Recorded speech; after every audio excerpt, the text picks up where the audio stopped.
অঙ্কুরহাটি চেকপোস্টের কাছে দুর্ঘটনার কবলে ভাঙড়ের বিধায়ক নওশাদ সিদ্দিকীর গাড়ি। শুক্রবার রাত 10:30 নাগাদ কলকাতা থেকে ফুরফুরা নিজের বাড়িতে ফিরছিলেন বিধায়ক নওশাদ সিদ্দিকী। অঙ্কুরহাটি চেকপোস্টের কাছে 16 নম্বর জাতীয় সড়কে হঠাৎই একটি লরি এসে ধাক্কা মারে। সজোরে ধাক্কা লাগায় ডান দিকের চাকা ফেটে যায় ও গাড়ির কিছুটা অংশ ভেঙে যায়। তবে ড্রাইভারের মাথায় কিছুটা আঘাত লাগলেও অক্ষত অবস্থায় রয়েছেন নওশাদ সিদ্দিকী। তৎক্ষণাৎ ঘটনাস্থলে আসেন ডোমজুর থানার পুলিশ এবং ঘাতক লরিটিকে আটক করে লরি চালককে জিজ্ঞাসাবাদ করেন। কিছুক্ষণ পর অন্য গাড়িতে করে বাড়িতে ফিরিয়ে দেন নওশাদ সিদ্দিকীকে। এর আগেও প্রায় 2 বছর আগে গড়ফার কাছে দুর্ঘটনায় পড়েছিল নওশাদ সিদ্দিকীর গাড়ি। তাই প্রশ্ন উঠছে, বারবার দুর্ঘটনা কি নিছকই কাকতালীয়, নাকি এর পিছনে রয়েছে কোনো গভীর ষড়যন্ত্র? শেখ বি রহমানের report, AMP news, Domjur, Ankurhati. আপনার চাকাটা ফাটা দেখলাম, পুরো টোটাল গাড়িটার উপরে ওর গাড়ি তুলে দিয়েছে।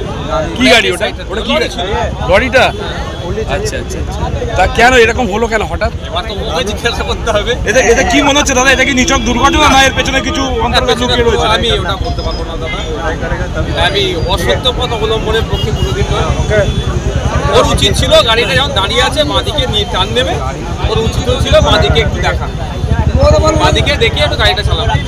কিন্তু দুর্ভাগ্যের বিষয়, ও অত বড় গাড়ি চালাচ্ছে, বাঁদিকেও দেখে, আর সম্ভবত ও একাই চালাচ্ছে, কোনো হেল্পারও নেই গাড়িটাতে সম্ভবত। এটা কি বড় ট্রাক ছিল? বড় ট্রাক, বড় লরি, ওর পাশে কোনো মানে হেল্পারও ছিল না। তাহলে বাঁদিক দেখতে পাচ্ছেন, কিন্তু উচিত তো বাঁদিক ডান দিক বাঁদিক দেখে চালানো। ডান দিক তো নিজে দেখে নেবে, বাঁদিকটা থেকে কে দেখবে? আমার জায়গায় যদি একটা বাইক থাকতো 4 চাকার জায়গায়, এতক্ষণ স্পটে, কারণ ওর হুঁশ নাই। যখন উঠছে, হরেন দেওয়া হচ্ছে, চিৎকার করা হচ্ছে, ট্রাফিক পুলিশের কি সিগনালে তো এটা হচ্ছে। ঠিক আছে দা, তবে একটা কথাই বলবো, এখানে প্রায় দুর্ঘটনা ঘটে, প্রায় মারা যায় মানুষ, বাইক থেকে শুরু করে সবাই। এত জায়গায় আন্ডারপাস হয়েছে, আন্ডারপাসের দরকার। দাদা ড্রাইভার, আমি তাকে দেখে জিজ্ঞাসা করিনি, ডোমজুর থানার আইসি স্যারের সাথে কথা বলে আমি বললাম অন্তত ওকে আগে চেক করুন, ও আপনার মদ্যপান করে আছে নাকি। যদি মদ্যপান করে চালায়, যে ভাড়া দিয়ে যায় সেটা দেখবেন।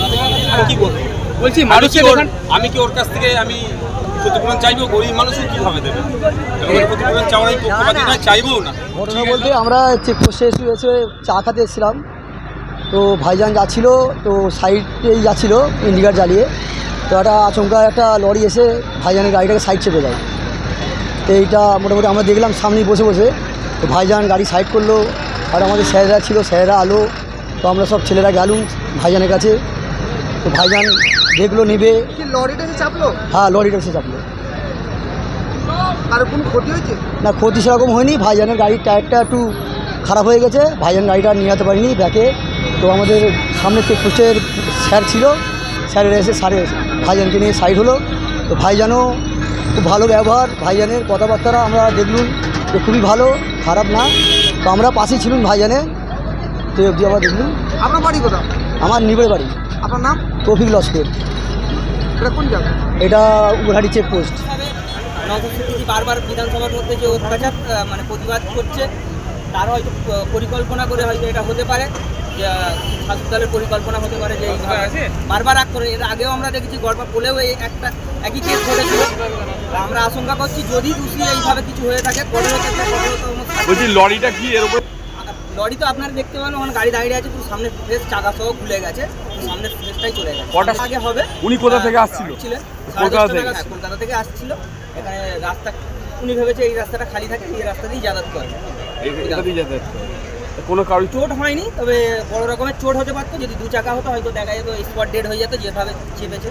তা ওর 4 চাকা বলে অনেকটা সেভ হয়েছে। ভাইজান বলে গেছে যদি উনি হয়তো ড্রিঙ্ক করে আছে, যদি ড্রিঙ্ক বা কোনো পরিকল্পনা হয়ে থাকে, তার জন্য উনি যদি আইন হতে পারে। ঠিক আছে। আমার নাম এস কে আব্দুল রাকিব, আমি